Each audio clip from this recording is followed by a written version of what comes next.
So hold on. All right, so we're going to go ahead and introduce our Students Travel Abroad Advisor. If you all could state the year that you went, and then also state the city that the country and the city, and then also if they're, I guess your favorite experience on the trip. There's a lot, but if you can just highlight one just right now, and then hopefully that'll open up some conversation pieces when we have questions and answers. So Omar, we'll get started here. My name is Omar Zaragoza. I'm a senior, graduating in May. I studied abroad last May, June, and we went to Italy, Rome. My favorite experience, I don't know, this is gonna be hard. I had a great time. Like every single day was like an adventure. But I don't know. I would say just being in Italy was like a really big deal for me, just because like I had never traveled before. My parents don't really travel, so like just being away for a little bit was like, I don't know, it was awesome. It was awesome every day. Hi everyone, my name is Alejandra Carranza. You all can call me Ale. I'm a fourth year student here at Washington State University, and I went on this trip 2 times. So I went to Spain, Morocco in 2017, and then to Italy, Rome, 2018. And one of my favorite experiences was actually being able to enjoy Morocco and eating pastilla, which is one of the traditional foods. And what's the other thing? Oh, also being able to go to Cordoba to see the Catedral Mezquite that they have there as well, which is one of the famous landmarks.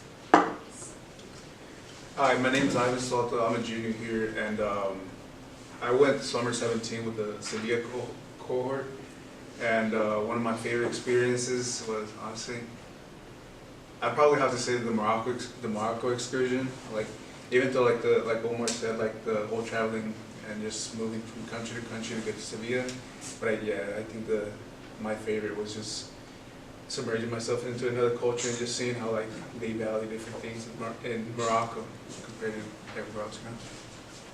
Hi everyone, my name is Kim Dela Cruz. I was a traveling advisor for the Sevilla cohort in 2017. Do I introduce it? So I'm currently an assistant director with new student programs, and I think my favorite part about being able to travel with the cohort is every day was different. So every day Sharon and I went to like a different place in the market or a different restaurant in Sevilla. So the city is truly walkable. It's not like hills and Pullman. So you could really get far by just walking and kind of stumbling upon different shops and stuff.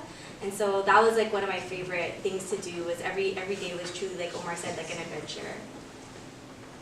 And everybody, you know me, I'm Auntie Klimko. I was the traveling advisor for Rome with Omar. And the favorite thing is just, exactly, every day is different. But the thing that I think that is so incredible is watching all of the cohort grow and the experiences they go through from the beginning of their study abroad to the very end, and how much growth happens in between that.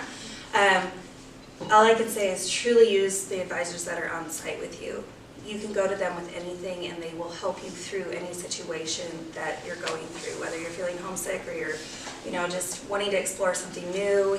We had a lot of trips that Sarah's not here, but the other traveling advisor, that we would plan and then students would just come along with to join in with us. So that's totally open to you as well when you travel with Lucy and Rafa, to just kind of go on excursions with them if you're not comfortable going on your own.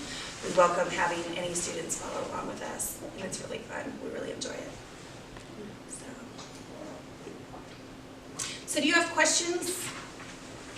We can kind of start with that, or we can ask them questions to begin. Does anybody have questions about Sevilla? Yes, Nancy. Not about the town, it's just like, how do you guys deal with money? Like, do you guys take money out? Do you guys take money from the bank? Like, do you guys have money taken away?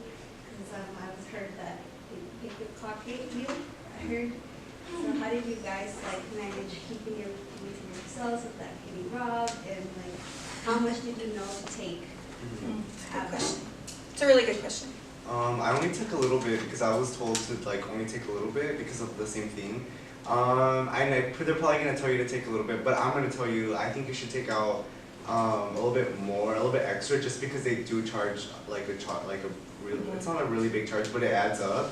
Every time you use your card over there, or every time you take money, there's like a little exchange fee or whatever, and it adds up. So I would say take out like a good amount. But what I did was like I took like a good amount, and then well, not a lot, but still I left it in my suitcase. Like I just had it in my bed, like under my bed.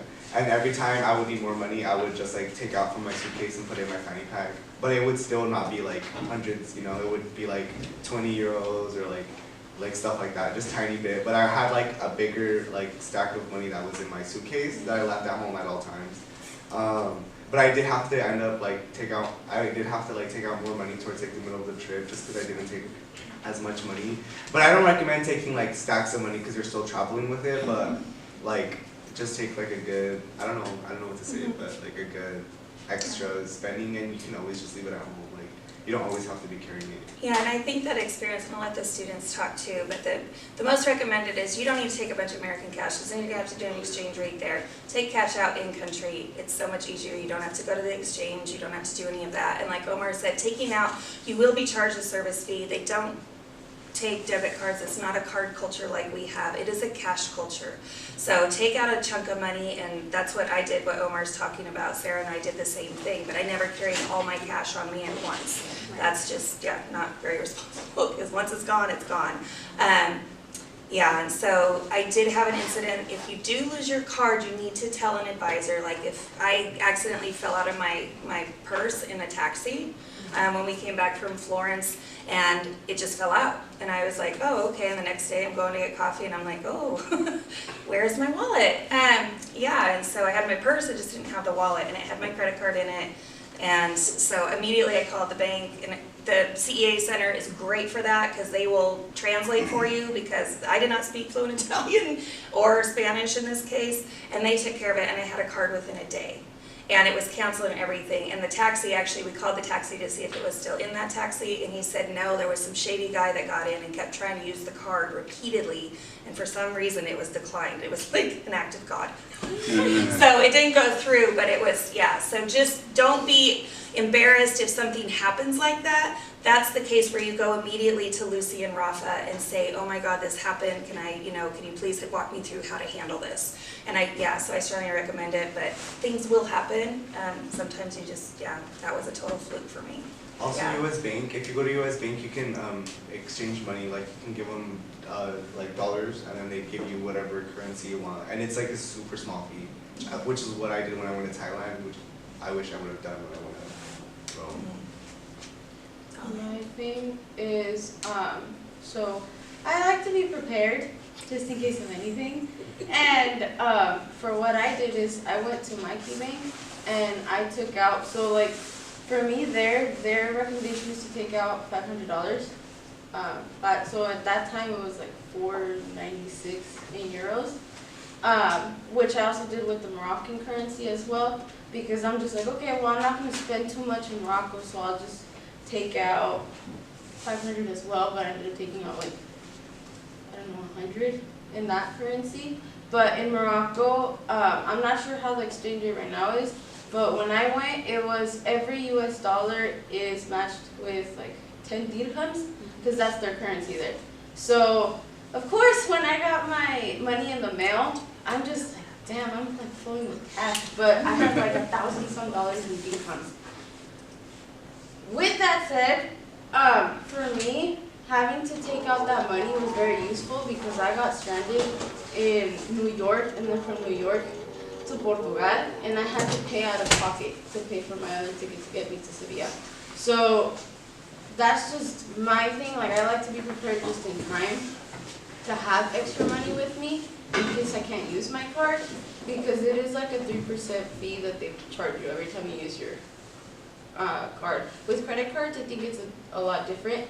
But with the ATM, I do recommend taking out like 300 or 200 euros, a large amount of money, because every time you use your card at an ATM, just keep that in mind that you have a 3% charge on top of what you're taking out. So it's being very wise with how much you spend. Also remember that just because you're taking out 300 euros doesn't mean it's $300 in the US. It's actually more. So being cautious of how much you have in your bank account and how much the exchange rate is as well.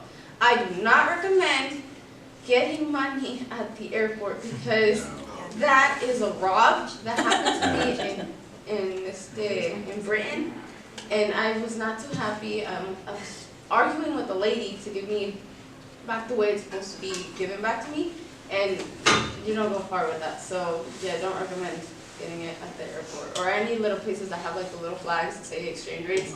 I don't buy that. Just take it out of the ATM. That's good. Yeah, they pretty much hit everything, but honestly, like the way I did it was a combination of everything. I ended up taking like 600 euros, which is about like, I don't know, top seven bills in US money. And I just got prepared. I told my bank ahead of time, took out those 600 euros. And like Ali was saying, obviously like the airport, they tax, you know, because like, what was it? It was like, back then it was like 1.15 dollars for every like euro. In the airport it was like 1.5, so like it was just taxing more. And then yeah, just take out some money ahead of time, and then card wise, I only ended up going to the bank like twice throughout my whole excursion. Yeah, there was a small fee. There's like some banks that like there's different percentages, because I remember I went to one which was like 7% exchange rate. There's another one which was like 1.8, 1.5. So there's, just look at that. Different banks have different percentages and stuff like that. But